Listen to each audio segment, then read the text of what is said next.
Jack and Jill were two great friends. Jack's father was a very violent, angry person who could be provoked at the slightest of the provocation. He used to beat up Jack. Jack used to be really scared of him. He couldn't come in his father's presence unless he was called. And he could never dare to sit in front of his father. Whereas Jill's father was an extremely kind, loving, passionate father.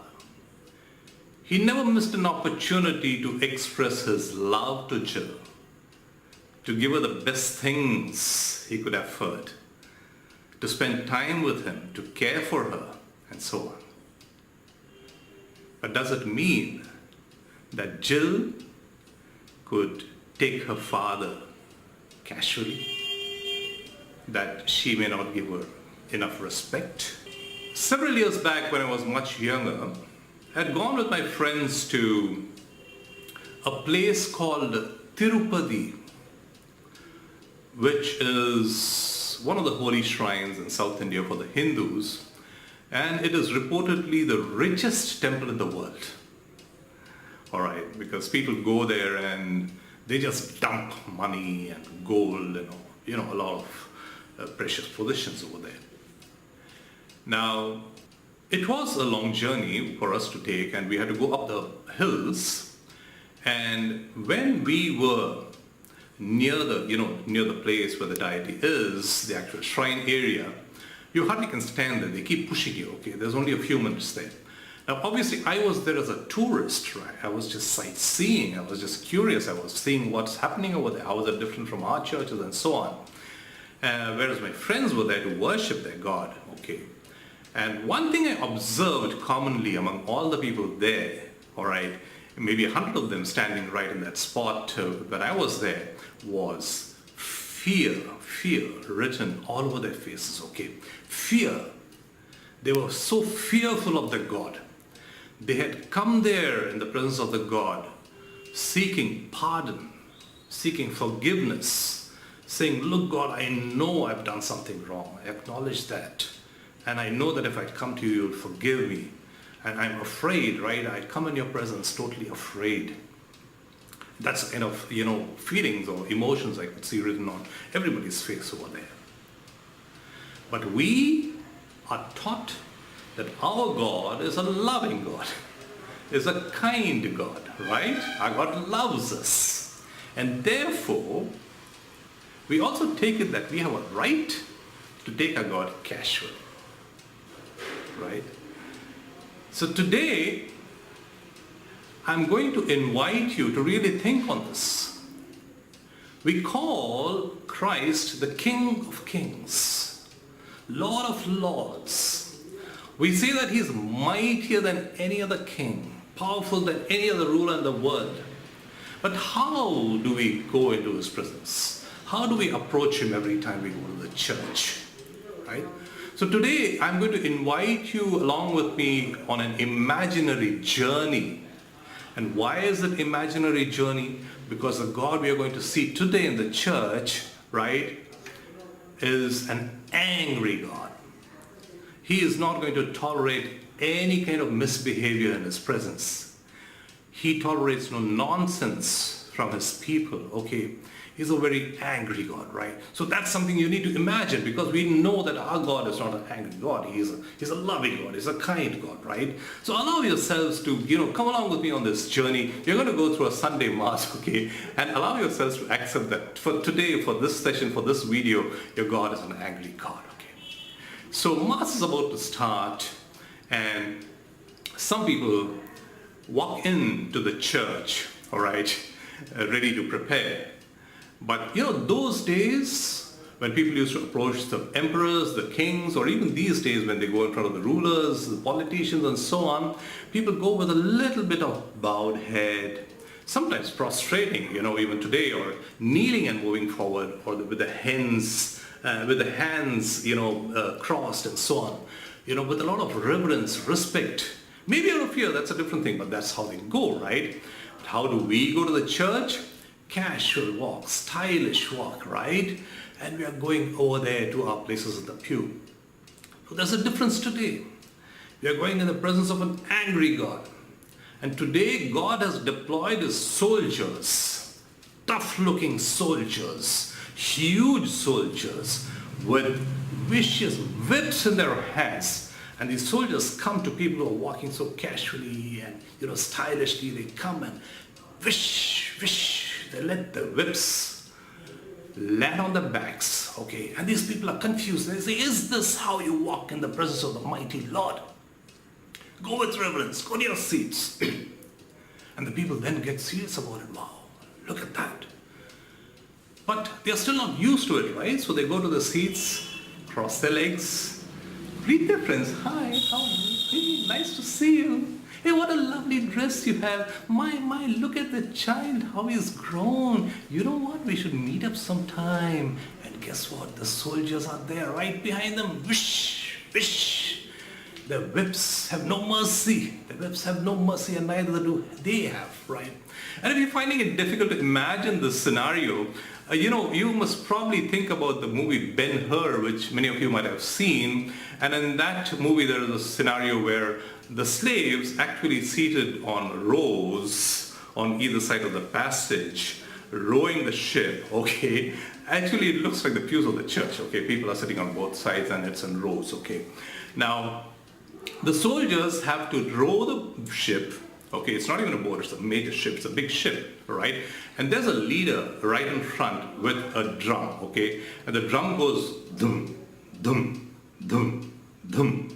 And when that goes, the soldiers will row according to that dum, dum, dum, dum, okay? And then the speed increases, dum, dum, dum, dum, dum. And these guys have to keep on going. Now remember, the slaves are malnourished. They are tired. They've probably not eaten a proper meal for days or months, right? And because of that, many of them get tired, right? They cannot keep up with the beat. They start swooning, right? They start slowing down. And what happens? The soldiers there with the whips come and give them wish, wish till they're back again, rowing whether they can manage to or not, right? So you need to think about that scenario, bring that to your mind, what's happening here. So every time you hear wish, wish in this video, the whip is going to go down on the backs, all right? So this is what happens. Now anyway, Father arrives, Mass starts, and here's the difference. People are continuing to come, it's picnic time for some people, but here's what happens today. The doors of the church is closed. Latecomers cannot enter the church. Now there's a parable in the Bible, Matthew 25:10, where we read about the 10 virgins and the oil, right? 5 of the virgins who were waiting for the bridegroom to arrive had extra oil for them, and the other 5 did not have. And while they went to buy oil and come back, the bridegroom arrives in the meantime, the celebration begins and the doors are closed and the latecomers cannot enter. Right. Now this in the Bible is set in a different context, but allow me to use this as an analogy for this situation with the commonality that yes, there was a celebration there and there's a celebration here as well, right? The Mass is a Eucharistic celebration. All right, so the doors are closed and the latecomers cannot enter. And who's standing there guarding the doors? Those huge, vicious looking soldiers with their whips. So today they whip the latecomers, take them by the throat and throw them in the dungeons over there. Throw them in the dungeons over there reserved for the latecomers, okay. Now, with a couple of whip lashes that the people got inside the church, they are serious. Now they've understood, man, today there's something different. God is taking this very seriously, okay. So the Mass is continuing, everything is going on fine. And people are standing up for Alleluia. Alleluia is over. And there's a momentary silence when suddenly Thomas goes loud and clear, Alleluia! And people turn towards him and see what's happening. Why is he shouting Alleluia after everybody is finished singing Alleluia? Well, The young girl right in front of him in her pretty mini skirt just conveniently dropped a handkerchief in the front pew and she had to bend over to pick it up, you see. Yeah, you could see that she was wearing beautiful pink panties with laces and all. So while Thomas goes, "Hallelujah," with 100 thoughts running in his mind at 1,000 kilometers an hour, the others gasp. And the ladies beside him are turning black and blue, blushing with their own different thoughts in their mind. Hey, that's La Senza, right? No. How could I be wrong? That's Victoria's Secret. Good, I remembered. I should go there tomorrow and pick up some for myself. The same like that, pink ones with laces. But today the soldiers are not going to keep quiet. They land there and the whip lands on those pretty bottom cheeks. Wish, wish. And now the show can continue for a little while more with those wiggling and wriggling over there, yeah. Well, really, let's think about it for a minute. What kind of dresses do we really wear? It says in Exodus 3:5, "Remove your sandals, for the place you stand is a holy place." Right? The Hindus remove their footwear when they enter the temple. The Muslims remove their footwear when they enter the mosque, but we do not do that. And that's fine because the high office allows that for whatever reason, right? We just follow that, no questions asked. But what about the dresses, right? Are we dressed appropriately to meet the King of Kings and the Lord of Lords, right? Now don't tell me it's cultural differences, okay? I've lived in a society where we had 70 nationalities, people from 70 different countries, in one parish, all right? I've had many friends from different countries. Now I remember a time when I was invited for a dinner with a few Western friends. And when my friend and I arrived there a little late, the young beautiful wives of my other friends, they were like in the swimming pool, in their two-piece swimming suits. And after a while they came out, shook hands with us, sat with us just as they were for a while. And again, as we guys started discussing our points and having our kind of funs, they jumped into the pool again and, they were casual and comfortable with that. I understand that culture, I'm fine with that. But my question is, if these same people get invited by their president or their prime minister for a dinner at their place, right? Is this how they would dress and go? Would they not follow a protocol, right? A dress code? You won't be allowed in a social club like that, right? You can't go to a formal party like that. How dare we dress so inappropriately? And I'm not only talking about micro minis, right? Think about it, the various ways people just casually dress when they come to the church, right? And this is my question to you. How do we really dress and approach the Lord of Lords, the King of Kings? So moving on. Sermon is going on. Poor father has prepared so well and, he's delivering a sermon. They say under usual circumstances for somebody, the focus time is 40 minutes maximum. But for many of us, when it's a sermon going on, the focus time is hardly 40 seconds, right? And then the mind starts wandering away. I hope Benny has come for Mass today. I should catch him up right after Mass. I hope I can have a word with Mary without her grouchy father standing beside her today. Where should we go for breakfast today? What are the movies running? All these kind of things. But even these lovely thoughts are suddenly disturbed by a musical tone. Or whatever. Now what do you think it is? No? It's not the choir. It's not the choir. It's somebody's mobile phone going on. Right? And this guy comfortably picks up the phone and says, "Yeah, tell me, No, it's okay, we can talk, but I just have to talk a little softer because I'm in the church. Okay. And there's somebody else on the other side actually standing up. And he's got his phone here and he's turning and waving to somebody, hey, I'm here, I've got your places reserved here, come. Have you seen that? He's reserved places for his family members who actually arrive when the sermon is going on. All right. But today no latecomers, and today no tolerance of speaking on the mobile phones, right? The soldiers are there right behind them with their whips. Wish, wish. They drag them unceremoniously, and throw them in the dungeon. But not before picking up those mobile phones from them and crushing them under the heavy boots. Oh, serious stuff. Yeah, serious stuff. So Mass goes on, communion time, and people are so eager to receive communion, right? They go fast and first. That's a wonderful thing.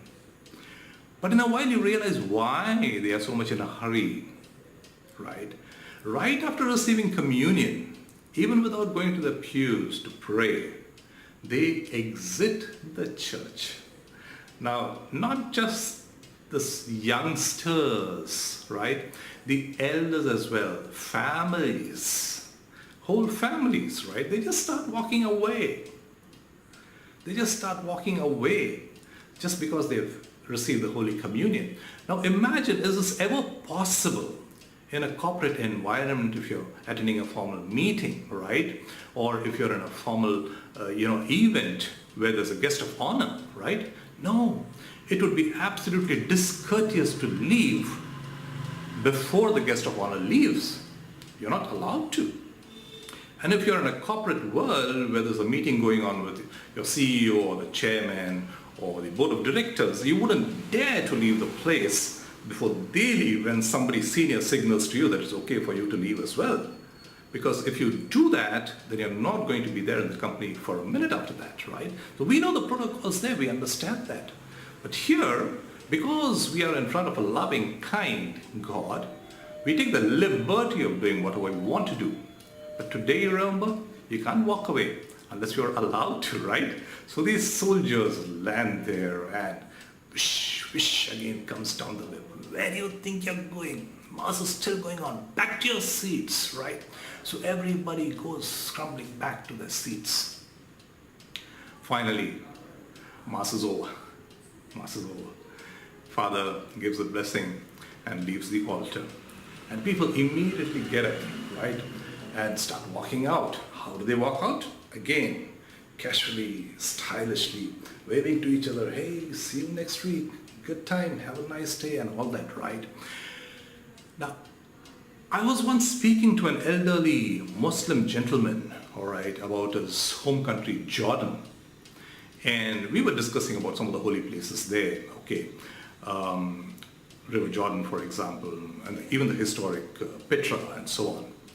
And he told me, Joseph, when I was a very young boy, I remember having gone to several of these places which were considered holy with my father and a few of my uncles. And I remember in some of those places, my father and uncles would literally stop talking.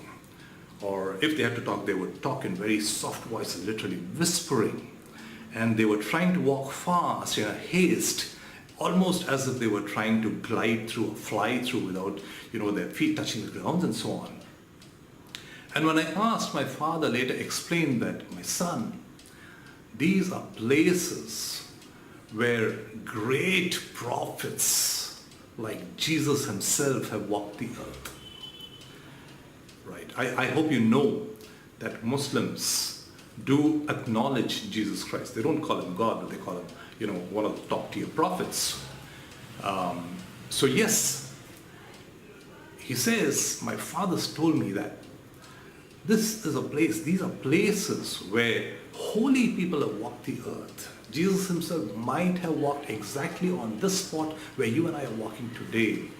So we need to revere that, we need to remember that, we need to respect that, and we need to be very, very careful, how we walk, what we talk over there when we are crossing those places. Now the church is no less. It is a holy place. And even though the priest has left the altar, the Mass is over, Christ is still there. You still need to revere it as a very, very religious place, sacred place where you come to pray. And when you leave the place after Mass or after any other service, right, you need to be cautious of the fact, aware of the fact that this is a religious place, a sacred place, and I need to be absolutely in reverence and awe of the mighty God, all right? So things go over and the Mass is now over. And I hope I could touch a couple of points which made sense to you. Now, I've often wondered why God doesn't really be that angry God, that he could be if he wants and bring us all, in the right path. And what my little mind says is that perhaps this could be because of two reasons. God must be thinking, well, I created people with sense, with intelligence, and I expect them to understand my love and yet revere me, respect me always, right? And the second situation could be that this scenario that we saw today, right? The dungeons, the soldiers, the whips, these could be waiting for us in our afterlife. Who knows, right? After you and I die. Maybe because of all these things that we do, treating God so casually in this life. We will be thrown into the dungeon, right? And as Matthew 8:12 says, where there'll be weeping and gnashing of teeth. Well,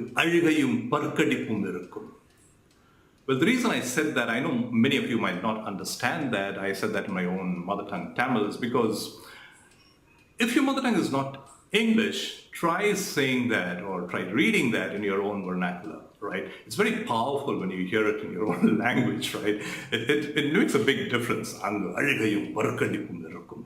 Right, where there'll be weeping and gnashing of teeth, all right? So I'm sure none of us really wants to, experience something like that, right? We might be reading it like a storybook, but what if it is true? What if your afterlife is going to be like that, with weeping and gnashing of teeth forever, right? That's not something that you want.